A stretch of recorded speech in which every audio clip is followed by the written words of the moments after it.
rock and roll trucker. Welcome to the Rock and Roll Trucker, the channel that likes to rock and roll, the channel that likes to play. We love to eat, we love to truck, we love to see the world around us and just have a big old time. Come on in and have a seat, let's have a good chat. We'll tell you where we're going, we'll tell you where we've been. Yes, that is me playing the music. Well, we made it here. They say everybody's got a plan until they get punched in the mouth. Well, I had a plan, and this load just punched me in the mouth from the beginning to the very end. I tried to map out an interesting route and do it a different way than most people probably would. It was all legal, all looked good on paper, getting around all the tolls and stuff. It finally started taking so long that I just tapped out and jumped on the toll road and finished out this trip. We made it. The trip wasn't worth any of the trouble. I managed to make a little bit of a profit off of it. Not a lot. Trip totally wasn't worth it, and now I'm stuck up here on the East Coast for the moment. I'm about out of hours. I get some recap hours tonight, so the hours of service are biting me, so I'm going to have to sit till tomorrow. This is the last day of the pay period, and I was hoping to get one more load in to get some revenue built up, but that's out the window too. It's alright. We'll survive. We'll deal with it. We made it. Aggravating. I'm up here. I always feel like a stranger in a strange land up here.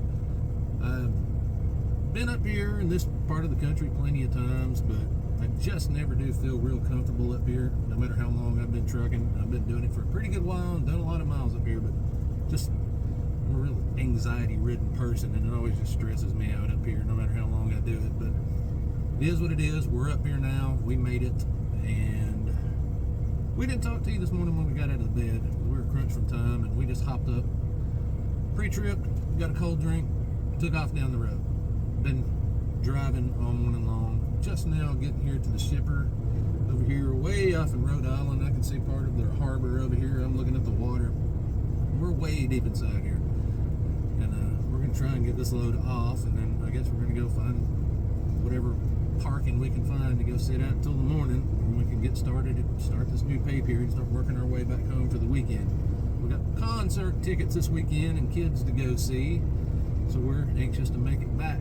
I'm gonna hop off here for a moment, figure out what's going on. Aaron's waving in the back. She says hello, howdy ho. Dash is down in his bag. He just barely raised his chin to get the old what's up.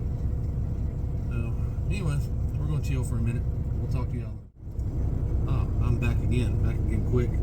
You're not gonna believe this. This whole trip's been a disaster from the very beginning of the saga, when I had to turn around and go back and argue with the broker and get some more money out of them because they let me get 25 miles away and told me I had to go back and pick up another pallet that they forgot to put on.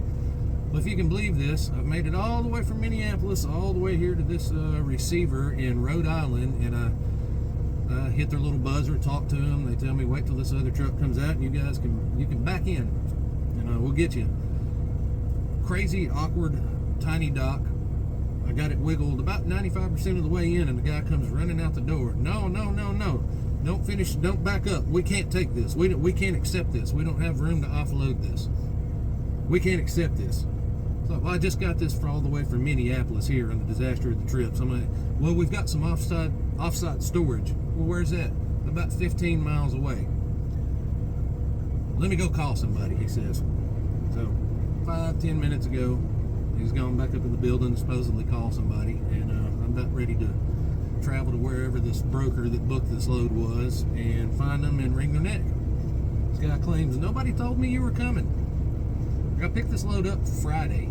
Between now and Friday, nobody told them I was coming, and they're claiming they can't take it, and they're going to send me somewhere else. Here he comes walking. I'll update you in a moment.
here I am again. I had to stop abruptly. Things were going on. Things were getting crazy. The saga of that trip. If you remember from the other video, when I picked this load up Friday, I got 25 miles outside of Minneapolis. And the broker called, told me I needed to go back because they left a skid off. And I got in a big fuss with them and got more money out of them. Okay. This trip has been a challenge ever since then. And it didn't get any easier. What? What are you telling me? I'm back at my director. She's telling me to quit futzing with my hands, but it's look, I got this thing though. Yeah, she's back here. She's like, stop it. Damn, Steven Spielberg back here. She's like, your performance is not up to par. Yeah. But that trip didn't get any easier until the point that you saw there. They said the broker didn't tell us, the customer didn't, somebody along the chain of command there did not tell this customer that the load was scheduled to come today. I said, we don't know if we can receive that. If we do, we're going to send you a half an hour away to an off-site storage. Oh, Lord.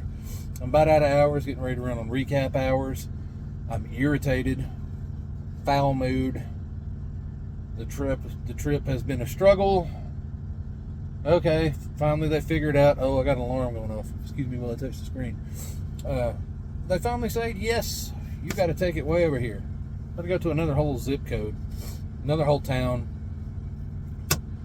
Get there, and the guy that's supposed to unload it there, he takes a while to get back. They finally unload it, and then, remember the beginning of the story, they made me go back because they left something off. And when I went back, they did put something on, but they apparently didn't put enough back on, because after this load got unloaded, they said, oh, we're still short a skid. Out of my hands. Nothing I can do. It just got lost in translation with about 3 different people from the brokerage. I didn't get to demand my own price on any of this stuff. For all my troubles, they paid me an extra $85 for a stop pay. This cost me, by the time it was said and done, close to 2 hours of time. Diesel. I think I might have went through tolls. I don't know. We'll find out. I don't know. It was a lot of trouble. Lots and lots and lots of trouble. Then I did a ride along, and then we got to this TA, this truck stop. We were so looking forward to it. Pizzeria down the street. Cool restaurant across the street. We're like, we're having bad times. We need to quit eating out. We don't need to go to another restaurant, but we're going to go kill some time, treat ourselves. Got here. Both of those are closed. There's nothing else around this place. Nothing. And we found this out, that the stuff was closed while we were pulling in. Then we pulled in the parking lot, and if you watch towards the end of the hyperlapse there, you will see the shenanigans and amateur rookies that you got to deal with in these busy truck stop parking lots. People heading down the wrong way, backing up in front of you, backing in from different rows. Just complete disregard for any sort of order or organization, or just general, just manners. I don't know. Just terrible people, every one of them. All of them. Awful people. I don't know what to do with them. We're back. We're sitting here. I'm taking advantage of my sweet little swivel chair. I'm actually facing the sleeper and not facing the windshield right now because this chair is cool. This is going to be a pretty short video because there wasn't a lot happening today. I mean, there was a lot happening today, but our hours ran out, so we couldn't do much more after a lot happened. So it's not lack of action today, it's more lack of time and being able to go do anything, and there's not a whole lot more around here to film. This is literally what it's like in the day of a truck driver. Some days a lot of days you don't win, and a lot of days there's just nothing but hassle. And it's all been summarized on here, it's all been put on camera. And this trip has been a rough one, and trying to get another load out. I got offered one load today, and it was, by the time everything was said and done, it was below what my cost to even run this truck is. I'm like, can't do that. I'm not running it for a hobby or for free. I've got to make some money off of this, and it's been a struggle so far, right all from the beginning. And I didn't really even have time to think of an album of the day today, but I'm wearing this shirt, Sad Spaceman. Triggers a memory. You remember the band, a lot of you will, band Days of the New, a couple of good records, amazing band, late 90s, heavy acoustic rock. They morphed into another band with songs on the radio, Tantric. This shirt is from a few years ago, right before I moved to Chattanooga, really. I went to Nashville to see a solo show of the guitar player of Days of the New, and he was the main core member to Tantric. He's no longer with them anymore. But that triggered off a memory going to watch him do an amazing solo set. But we'll just say bands of the day. Go back and look at the first 2 Days of the New records. Amazing records. Particularly the first one. What is it? Wither, Blister, and Peel, I think is the name of the first one, I think. And then then the first Tantric record while the core members were still there with the new singer. So yes, I don't have a definite album of the day, but I've got music memories stored off in here. All I gotta do is look at a shirt and go, I've got you something to check out. So Days of the New, first 2 records, first Tantric record. Get on those, listen to them. You won't be disappointed from start to finish on any of the 3 of those. I am going to turn on the TV. Maybe turn my lady on. I don't know. Wink, wink. I don't know. Beard's looking pretty good today. What do y'all think? What do you think? What do you think, Mama? Looking pretty good. Oh, she said I might have a shot. After all these years, I might have a shot. We'll see. Ash says good night. I say good night. Aaron says good night. Y'all have a good rest of the night. Have an even better Tuesday morning. Hopefully we will too. See you. Bye.